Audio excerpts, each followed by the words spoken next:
Hello dear student, SSC class में आपका स्वागत है।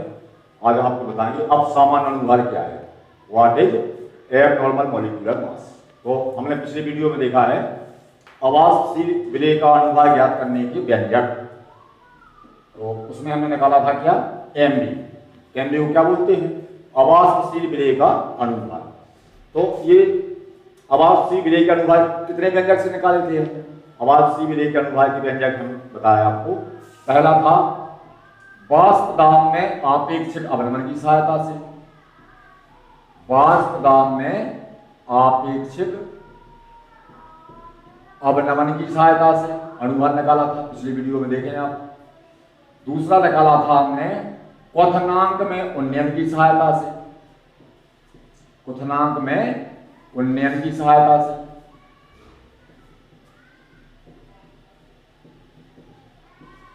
तीसरा आपने निकाला था हिमांक में अवनमन की सहायता से।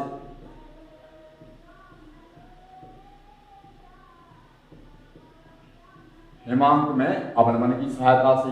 और चौथा आपको ध्यान हो, हमने निकाला था परासरण दाब की सहायता से। परासरण दाब की सहायता से। इन चारों व्यंजकों की सहायता से हमने निकाला था अवाष्पशील विलेय का अनुभार। तो ये चारों व्यंजक किन विलयनों के लिए सही है? ये चारों व्यंजक आदर्श विलयन के लिए बिल्कुल सत्य है। तो हमने आपको पढ़ाया है, अनादर्श विलयन भी पढ़ाए हैं। तो आदर्श विलयन क्या होते हैं? ऐसे विलयन होते हैं, वास्तव में आप किसी सहायता से निकाला था हमने, राउल्ट के नियम की सहायता से। ठीक है, तो आदर्श समझने की कोशिश करना। आदर्श विलयन वे विलयन कहलाते हैं जो राउल्ट के नियम का पालन करते हैं, जिनके लिए प्रायोगिक मान और सैद्धांतिक मान में कोई अंतर नहीं होता। तो ये चारों ही जो समीकरण हैं, इन चारों समीकरणों को या चारों व्यंजकों को आदर्श विलयन क्या कहते हैं? कॉपी कहते हैं, मानो फॉलो करते हैं, इनका पालन करते हैं। ठीक है, लेकिन तो इन मानों को क्या बोलेंगे हम? इन मानों को बोलेंगे हम सैद्धांतिक मान। समझना अच्छी तरह से, सैद्धांतिक मान। तो अगर आपने वास्तव में आप एक अवनमन निकाला, हम तो आपको कल्पना करके बता रहे हैं, इसका निकला मान 20 वायुमंडल। क्वथनांक में उन्नयन निकाला आपने, इसका निकला 20 डिग्री सेल्सियस। हिमांक में भी निकला मान लो 20 डिग्री सेल्सियस। परासरण दाब निकाला आपने 20 atm। तो ये जितने भी मान हैं, ये सभी मान कहलाएंगे सैद्धांतिक मान या राउल्ट के नियम से निकाले गए मान। राउल्ट के नियम से निकाले गए मान या सैद्धांतिक मान, इन्हीं को बोलते हैं। ठीक है, अब प्रश्न ये उठता है कि यदि कोई विलयन आदर्श विलयन नहीं है, हमने पिछले वीडियो में पढ़ा है धनात्मक विचलन दर्शाने वाले विलयन और ऋणात्मक विचलन दर्शाने वाले विलयन। तो धनात्मक विचलन दर्शाने वाले विलयन क्या होते हैं? जिनके सैद्धांतिक मान से प्रायोगिक मान या तो अधिक आते हैं, जैसे इसका 20 आया तो इसका कितना आएगा? 40। या फिर सैद्धांतिक मान से कम आते हैं तो उसका कितना आएगा? 10। तो ऐसे विलयन कहलाते हैं अनादर्श विलयन। हमने पिछले वीडियो में पढ़ाया है आपको कि इसका मान 40 हो गया, ये कौन सा मान है? प्रायोगिक, हमने प्रयोग किया। इसका मान 10 हो गया तो ऊपर वाला विलयन कहलाएगा धनात्मक विचलन दर्शाने वाला विलयन, नीचे वाला कहेगा ऋणात्मक विचलन दर्शाने वाला विलयन। तो आपको ये मालूम है कि वाष्प दाब में आपेक्षिक अवनमन का फॉर्मूला क्या है। अब यदि आप फॉर्मूला देखें तो हमने अवाष्पशील विलेय का अनुभार कैसे ज्ञात किया था? इसका फॉर्मूला है x = p degree a minus PA/P degree a। इसका फॉर्मूला है क्वथनांक में उन्नयन का डेल्टा टीबी से बदल करते हैं, डेल्टा टीबी बराबर KB × m। इन फॉर्मूला पे आपको विचार करना पड़ेगा।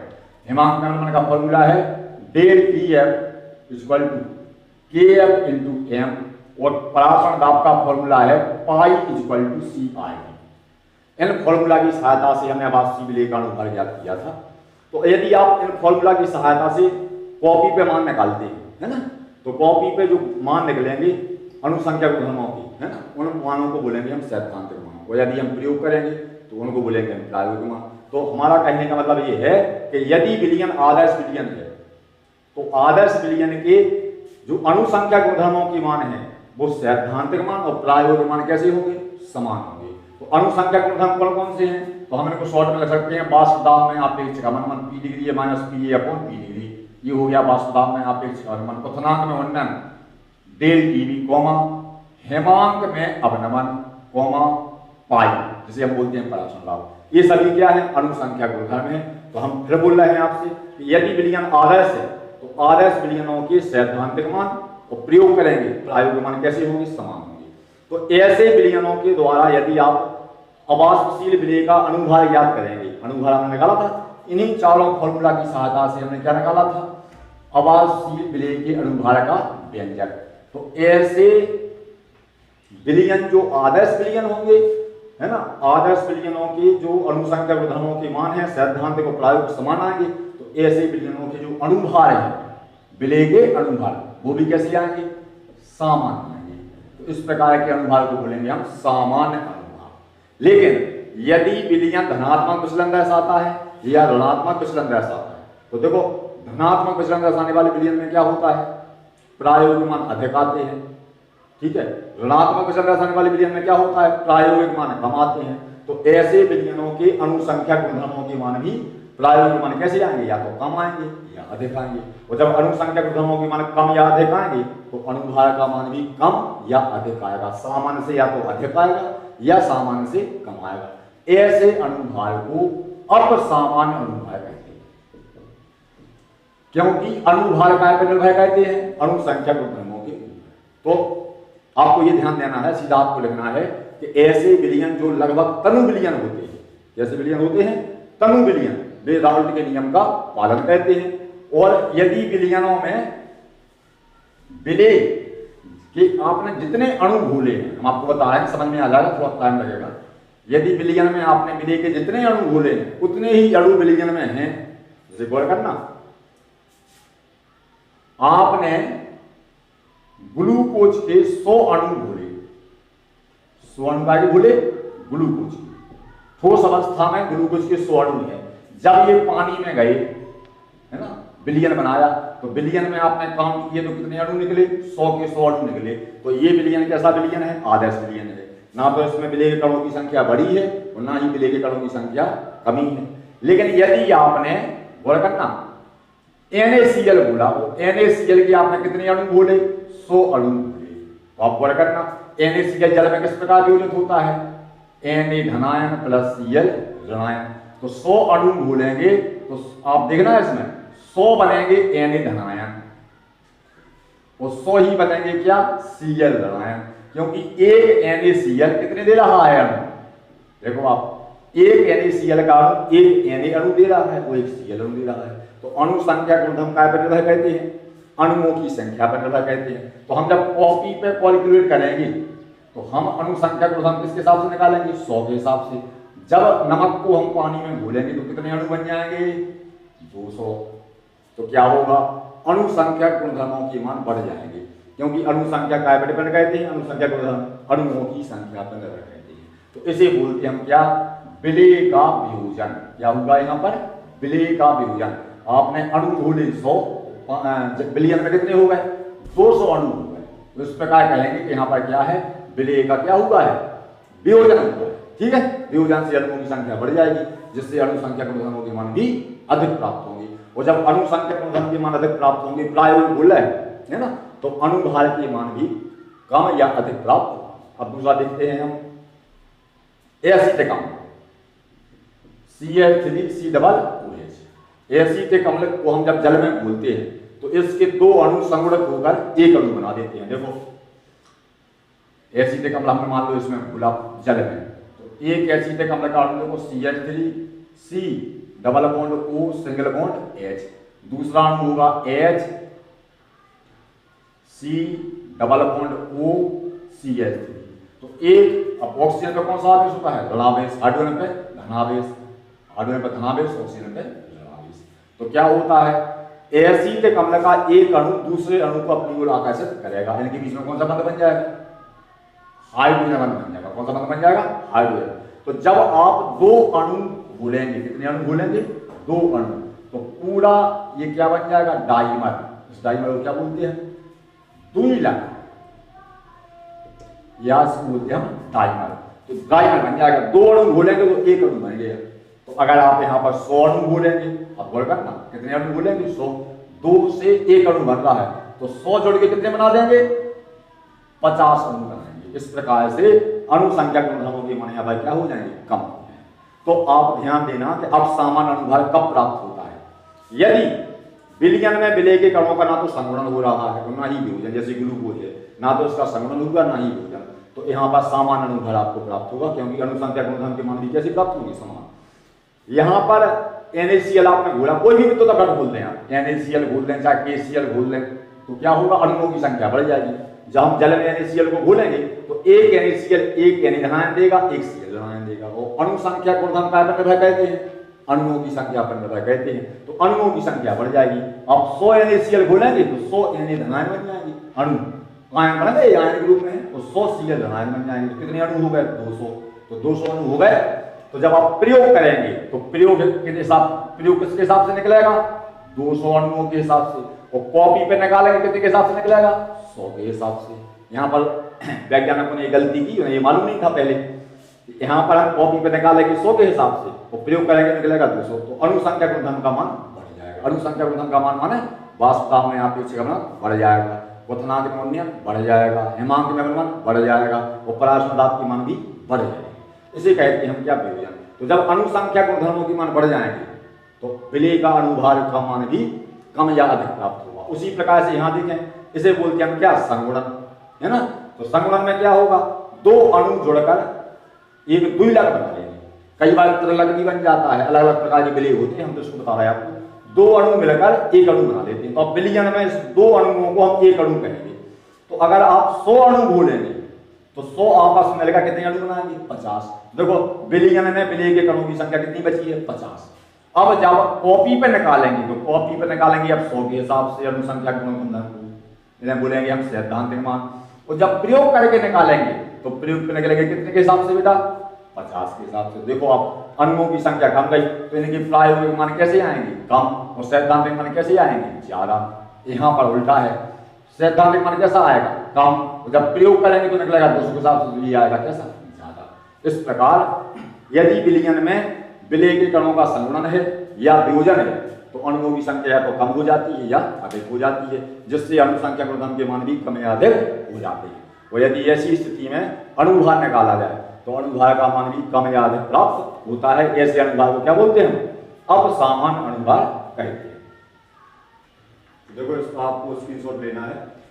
अपसामान्य अणुभार क्या है, आपको प्रश्न लिखेंगे या उसमें उत्तर लिखेंगे, अणुसंख्या गुणधर्मों की प्रायोगिक और सैद्धांतिक मान समान तब प्राप्त होते हैं, माने इनका प्रयोग द्वारा मान निकालो चाहे सैद्धांतिक मान कब प्राप्त होते हैं। इनकी 3 कंडीशन है, जब विलयन धनु हो, है ना, दूसरा विलेय अवाष्पशील हो, विलयन में कैसा विलेय घोला गया हो, अवाष्पशील। अभी हमने आपको बताया था कि विलयन में विलेय के कणों का, विलयन में विलेय का ना तो क्या हुआ है, संगुणन हो और ना ही वियोजन हो, है ना। तो विलयन कैसा विलयन होगा, ऐसे विलयन के अणुसंख्या गुणधर्मों की प्रायोगिक मान व सैद्धांतिक मान कैसे प्राप्त होंगे, समान प्राप्त होंगे। और जब अणुसंख्या गुणधर्मों की प्रायोगिक तथा सैद्धांतिक मान समान प्राप्त होंगे तो अणुभार के मान भी समान प्राप्त होंगे, क्योंकि अणुसंख्या गुणधर्मों की सहायता से हम क्या कहते हैं, अणुभार के मान का निर्धारण करते हैं। अब हम जानते हैं कि अणुसंख्या गुणधर्म, अब अणुसंख्या गुणधर्म बेटा कौन कौन से होते हैं, P degree minus P upon P degree, वास्तव में अपेक्षित अवनमन, डेल्टा टीवी, डेल्टा TF व पाई, इसे बोलेंगे हम क्वथनांक में उन्नयन, हेमांक में अवनमन और पराशर दाब। पाई के समानुपाती होते हैं बेटा विलेय के अणुओं की संख्या या कणों की संख्या या मोलों की संख्या के समानुपाती होते हैं। एक ही बात है, चाहे आप अणुओं की संख्या बोल दो, चाहे कणों की संख्या या मोलों की संख्या। तो इसका मतलब ये होगा कि यदि किसी विलयन में विलेय के कणों की संख्या बढ़ जाए, बढ़ेगी कब, जब वियोजन होगा, तो अणुसंख्या गुणधर्म के मान बढ़ जाएंगे। और यदि अणुओं की संख्या कम हो जाए तो अणुसंख्या गुणधर्म के मान कम हो जाएंगे, क्योंकि दोनों कैसे हैं, समानुपाती होती है। अब अणुसंख्या गुणधर्म समानुपाती होता है 1/अणुभार, माने ऐसा बोल सकते हैं इसको कि अणुसंख्या गुणधर्म व्युत्क्रमानुपाती अणुभार, माने अणुभार और अणुसंख्या गुणधर्म एक दूसरे के विपरीत होते हैं। तो इसको हम ऐसा लिख सकते हैं, अणुभार निकालेंगे हम तो अणुभार व्युत्क्रमानुपाती 1/अणुसंख्या गुणधर्म, माने colligative property is directly proportional 1 molecular mass of solute, और molecular mass of solute is directly proportional, और ऐसा बोल सकते हैं रिवर्सली प्रोपोर्शनल कॉलिगेटिव प्रॉपर्टी। ठीक है, तो ये ध्यान देना है। तो बच्चे बोलते हैं सर अणुसंख्या गुणधर्म अणुभार के व्युत्क्रमानुपाती क्यों होते हैं, तो उनके लिए एक आंसर है, हमने पिछले वीडियो में आपको बताया था कि जब आप अणु संख्या गुणधर्म निकाल रहे थे तो देखो हमने निकाला था परासरण दाब की सहायता से। परासरण दाब की सहायता में हम बोल करना बेटा, पहले आप ऐसा करो, इसका स्क्रीनशॉट ले लोगे ना, इतना तो आपको लिखना ही है, इसका स्क्रीनशॉट लो जल्दी से जल्दी, ठीक है। पर हम बता रहे हैं आपको कि अणु संख्या गुणधर्म अणुभार की व्युत्क्रमानुपाती क्यों होती है, ले लीजिए। ओके, देखो अब हमने 4 गुणधर्मों की सहायता से अणुभार निकाले थे। पहला था अपना परासरण दाब की सहायता से। परासरण दाब की सहायता से क्या आया था, mb = wb, ये निकला था, देख लेना आप, RT/π/v, ये निकला था किसकी सहायता से, परासरण दाब की सहायता से। दूसरा निकला था अपना mb = क्वथनांक में उन्नयन की सहायता से क्या निकला था, kb/wp, kb/1000/ΔTB, है ना, ΔTB/WB, ये निकला था किसकी सहायता से, क्वथनांक में उन्नयन की सहायता से, है ना। इसमें क्वथनांक में उन्नयन क्या है, ΔTB। और तीसरा निकला था अपना हेमांक में उन्नयन की सहायता से, तो kf देख लेना आप पिछला वीडियो, WB/1000 इसमें ΔTF कहाँ आया था, नीचे, ΔTF/W, इसमें कोई अंतर ही नहीं है, मैंने बताया था पिछली वीडियो में, केवल f लगाना है आपको। और तीसरा निकाला था अपन ने कहा परासरण दाब का, तो परासरण दाब का क्या था, परासरण दाब का निकल चुका। अच्छा, अब निकल रहा था अपना क्या, हाँ उसका वाष्प दाब में आपेक्षिक वनमान, उसका निकला था अपना mb क्या निकला था, ये चारों व्यंजक आप देख लेना, पिछली वीडियो में बताए थे। तो अब इसमें अणु संख्या गुणधर्म कौन कौन से हैं, देखो ये है परासरण दाब, ये है क्वथनांक में उन्नयन, ये है हेमांक में अवनमन, वो ये है वाष्प दाब में आपेक्षिक वनमान। आप कहेंगे आप sir p degree minus p है, तो इस p डिग्री को आप अपॉन में लिख सकते हैं, अपॉन p डिग्री, वो अपन ऊपर पहुंचा दी है ना। तो आप चारों में देखो, यदि सभी को हम नियतांक मान लें, इसको स्थिर मान लें, इसको स्थिर मान लें, तो क्या हो जाएगा, mb व्युत्क्रमानुपाती 1/ΔTF, माने अणुभार हेमांक में अवनमन की कैसा है, व्युत्क्रमानुपाती। इसको आप नियतांक मान ले, आयतन इसको नियतांक मान लें, तो क्या हो जाएगा, mb 1/π, माने परासरण दाब का व्युत्क्रमानुपाती है अणुभार की। परासरण दाब क्या है, अणु संख्या गुणधर्म है। यहाँ पर अगर आप 1 मान लें, 1 मान लें नियत मान के इसको, तो क्या हो जाएगा, क्वथनांक में उन्नयन किसके व्युत्क्रमानुपाती है, अणुभार के, और क्वथनांक में उन्नयन है क्या, अणु संख्या गुणधर्म। और यहाँ पर अगर आप उसको स्थिर मान लें, इसको स्थिर मान लें, तो हो जाएगा 1/p degree minus p/p degree. तो वाष्प दाब में आपेक्षिक अवनमन भी किसकी व्युत्क्रमानुपाती है, अणुभार की। तो ये सभी जो हम गोला में बंद कर रहे हैं, सर्कल में बंद कर रहे हैं, ये सभी हैं क्या, अणु संख्या गुणधर्म। तो ये किसके व्युत्क्रमानुपाती है, अणुभार की व्युत्क्रमानुपाती। तो हमने लिख दिया अणु संख्या गुणधर्म व्युत्क्रमानुपाती अणुभार, या अणुभार व्युत्क्रमानुपाती अणु संख्या गुणधर्म। इतना समझ में आ गया। और इसके बाद हम आगे आपको बता रहे हैं कब असमान अणुभार प्राप्त होगा। तो इस प्रकार से हम कह सकते हैं, इस प्रकार यदि विलयन में विलेय के कणों का संगुणन होगा, माने अणुओं की संख्या कम हो जाएगी, या वियोजन होगा, माने अणुओं की संख्या बढ़ जाएगी, तो अणु संख्या गुणों के मान भी कम या अधिक प्राप्त होंगे। तो जब अणु संख्या गुणों के मान कम या अधिक प्राप्त होंगे, तो अणुभार के मान भी अधिक या कम प्राप्त होंगे, है ना। इस प्रकार निकाला गया अणुभार क्या कहलाएगा, असामान्य अणुभार। ठीक है, तो सामान्य से या तो अधिक होगा या सामान्य से कम होगा। इसके लिए 2 स्थितियां हैं, ठीक है। पहली स्थिति है जब विलयन के कणों का संगुणन हो, माने एसोसिएशन ऑफ सॉल्यूट मॉलिक्यूल। ठीक है, क्या है, एसोसिएशन ऑफ सॉल्यूट मॉलिक्यूल। तो देखो बेटा, जब हम एसिटिक अम्ल को जल में घोलते हैं तो 2 अणु आपस में जुड़कर एक द्विलक बना देते हैं। ठीक है, तो 2 अणु मिलकर बना रहा है एक अणु, बोल करना। तो यदि आप यहाँ पर 100 अणु घोलेंगे, बोल करना कितने अणु घोलेंगे, 100। हम तो आपको समझाने के लिए बताया, लिखना नहीं है ये। 100 अणु घोलेंगे तो 100 जुड़ के कितने बना देंगे, 50 अणु बना देंगे। अब गौर करना, हम कॉपी पे निकालेंगे 100 अणु के हिसाब से अणु संख्या गुणधर्म, और जब प्रयोग करेंगे तो प्रयोग में हो जाएगा 50 अणु, क्योंकि आपस में दोनों अणु कैसे हो गए, जुड़ गए हैं। तो अणु संख्या गुण के मान के बताओ घट जाएंगे, कम जाएंगे। तो कॉपी पे जब हम अणु संख्या गुणधर्म निकालेंगे तो 100 के हिसाब से निकालेंगे, प्रयोग करेंगे तो 50 के हिसाब से निकलेगा। तो अणु संख्या गुणधर्म के मान कम प्राप्त होंगे, क्योंकि वो क्या पे डिपेंड कहते हैं, अणुओं की संख्या पे, 50 के हिसाब से निकलेगा, है ना। तो अणु संख्या, अब क्या बताया था हमने फॉर्मूला आपको, अणुभार व्युत्क्रमानुपाती 1/अणु संख्या गुणधर्म। अणु संख्यक शॉर्ट में लिख देंगे गुणधर्म। ठीक है, तो अब यहां पर क्या देख रहे हैं आप कि अनुसंख्यक गुणधर्म के मान कैसे हो गए? 100 थे पहले, 50 बचे, कैसे हो गए? आधे हो गए। अगर 500 लेंगे तो यहाँ 250 बचेंगे, तो आधे हो गए। तो अनुभार का मान कैसा निकलेगा बताओ आप? अनुभार व्युत्क्रमानुपाती 1/, अनुसंख्या कितने हो गए? आधे। तो हम यहाँ पर लिख देंगे 1/2, तो ये 2 ऊपर पहुंच जाएगा, तो ये पहुंच गया 2 ऊपर। तो इसका मतलब हुआ कि अनुभार कितना प्राप्त होगा? दुगना प्राप्त होगा। कितना प्राप्त होगा? दुगना। और ऐसा पाया भी गया है। एसिटिक अम्ल का अनुभार कितना है? होता है 60 ग्राम। कितना होता है? 60 ग्राम। लेकिन जब प्रयोग करते हैं तो 60 × 2 = 120 ग्राम प्राप्त होता है। कितना प्राप्त होता है? 60 × 2 = 120 ग्राम प्राप्त होता है। क्यों प्राप्त होगा? तो दोनों अणुओं ने यहाँ पर क्या किया? द्विलक का निर्माण कर लिया। द्विलक कैसे बनाएंगे आप? CH3COOH ऐसे लिख देंगे। दूसरे अणु में O उल्टा लिखेंगे, और जहां O है दूसरे अणु में वहां H लिख देंगे, और जहां H है वहां O लिख देंगे।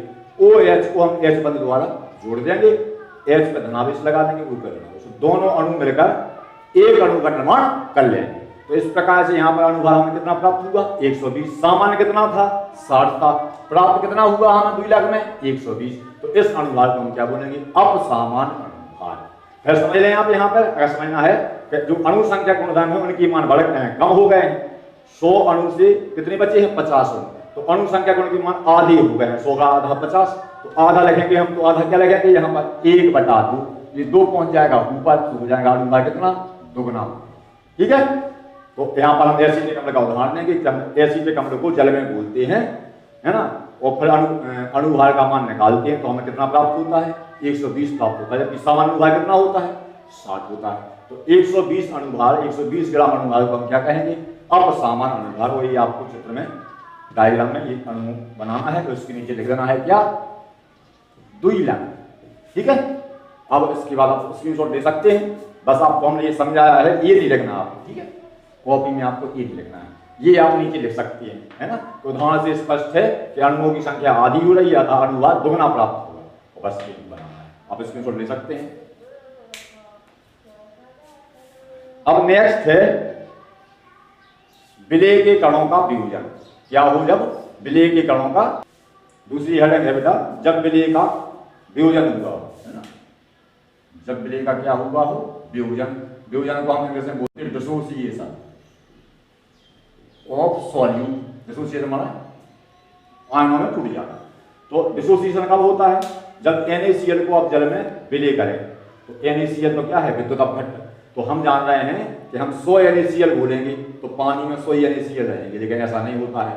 विद्युत अपघट्ट पदार्थ ऐसे होते हैं जल में घोले जाने पर धनायन और ऋणायन में टूट जाते हैं।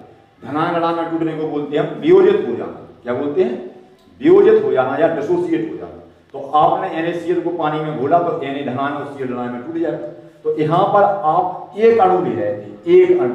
तो अणु संख्या का हम कॉपी पे निकालेंगे हम एक अणु के हिसाब से। और जब पानी में हो जाएंगे तो पानी में 2 अणु हो जाएंगे, तो एक Na हो जाएगा, एक Cl। तो 1 + 1 = 2 अणु हो जाएंगे। तो जब हम प्रयोग करेंगे तो 2 अणु के हिसाब से निकलेगा, और जब हम सैद्धांतिक मान निकालेंगे तो 1 अणु के हिसाब से निकलेगा। तो आप क्या देख रहे हैं? जब हम विलयन में NaCl को घोल रहे हैं तो अणुओं की संख्या बढ़ रही है, जिससे अणु संख्या गुणधर्म के मान क्या हो रहे हैं? बढ़ रहे हैं। यदि आप 100 NaCl लें, बोला करना उदाहरण देता है, तो यहां पर बनेंगे 100 Na धनायन प्लस 100 Cl ऋणायन। तो टोटल अणु आपने कितने घोले थे? 100 घोले थे। वो यहां बन कितने गए? 100 + 100 = 200। तो आप क्या देख रहे हैं यहां पर? जब विलेय नहीं घोला गया था तो 100 अणु थे, तो हम कॉपी पे कैलकुलेट करेंगे 100 के हिसाब से, क्योंकि हमें नहीं मालूम कि वियोजन हो रहा है। लेकिन बाद में अध्ययन किया गया वैज्ञानिकों द्वारा, तो ये पाया गया कि अणु टोटल कितने निकले? 200 निकले। इसका मतलब हुआ कि अणुओं की संख्या बढ़ गई। हमने बताया था कि अणु संख्या गुणधर्म क्या निर्भर कहते हैं? अणुओं की संख्या पे। तो अणु संख्या गुणधर्म कितने हो गए? दुगने हो गए, 100 से 200 हो गए। तो आप यहाँ पर देखें तो अणुभार कितना हो जाएगा बेटा? अणुभार समानुपाती 1/, दुगने हो गए, 100 से 2 हो गए, तो यहाँ 2 लिख देंगे। अणु संख्या गुणधर्म कितने हो जाएंगे? डबल। तो अणुभार का मान कितना आएगा? आधा प्राप्त होगा। आपको समझ रहे होंगे कि ये जो संबंध है एक व्युत्क्रमानुपाती होता है। जैसे वहां पर क्या हुआ था, अणुओं की संख्या आधी हुई थी 1/2, तो आधी का उल्टा क्या होता है, दोगुना, और दोगुने का उल्टा क्या होता है, आधा, है ना, तो उल्टा हो जाएगा, अणुभार 1/2 प्राप्त होगा। इस प्रकार से जो NaCl का सामान्य अणुभार है उसका आधा अणुभार प्राप्त होगा काय में, प्रयोग में।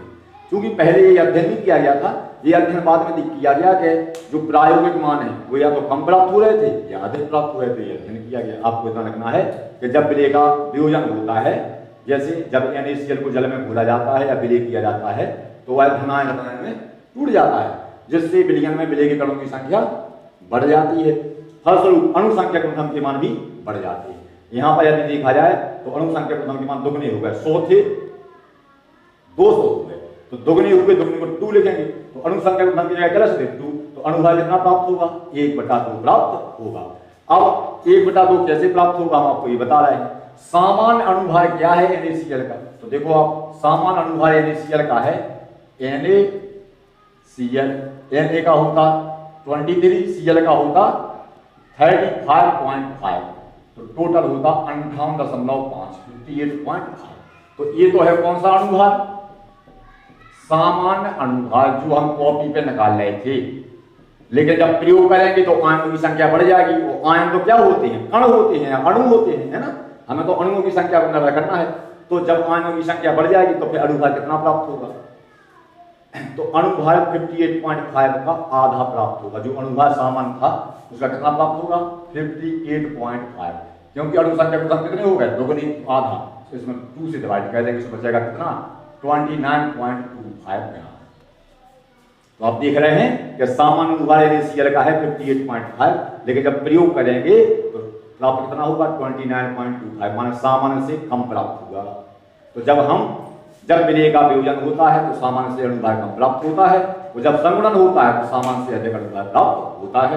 नीट वगैरह में ऐसे एग्जाम में ऐसे क्वेश्चन आते हैं, तो आपको ये ध्यान देना है ना। तो इसके लिए आप बढ़िया कंसेप्ट बना लें, दिमाग में बैठा लें बात कि जब विलेय का वियोजन होता है तो अणुओं की संख्या बढ़ जाती है, तो अणु संख्या क्रमधर्म के मान बढ़ जाते हैं, तो अणुभार कम प्राप्त होता है, क्योंकि अणुभार कैसा है, उल्टा है। और जब विलेय के कणों का संगुणन होता है तो अणुओं की संख्या जुड़कर कम हो जाती है, जिससे अणु संख्या क्रमधर्म के मान कम प्राप्त होते हैं, तो अणुभार का मान अधिक प्राप्त होता है। ये कंसेप्ट ध्यान किए रहे।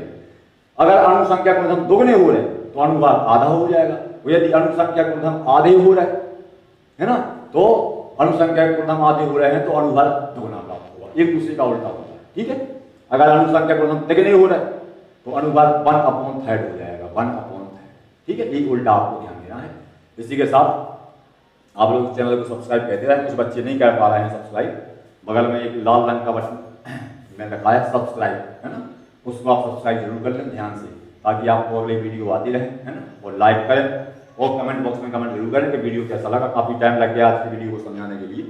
उत्तर थोड़ा ज़्यादा नहीं लिखना है ना, आपको ये फॉर्मूला लिखना है ना, और जैसा डिस्क्रिप्शन हमने दिया है 2 बार स्क्रीनशॉट में उतना ही लिखना है, लेकिन समझाने में थोड़ा बच्चों के लिए टाइम लग जाता है, हम थोड़ा डीपली समझाते कि बच्चों को अच्छी तरह से समझ में आ रहा है। तो प्लीज कमेंट बॉक्स में कमेंट जरूर करें और सब्सक्राइब करें। धन्यवाद।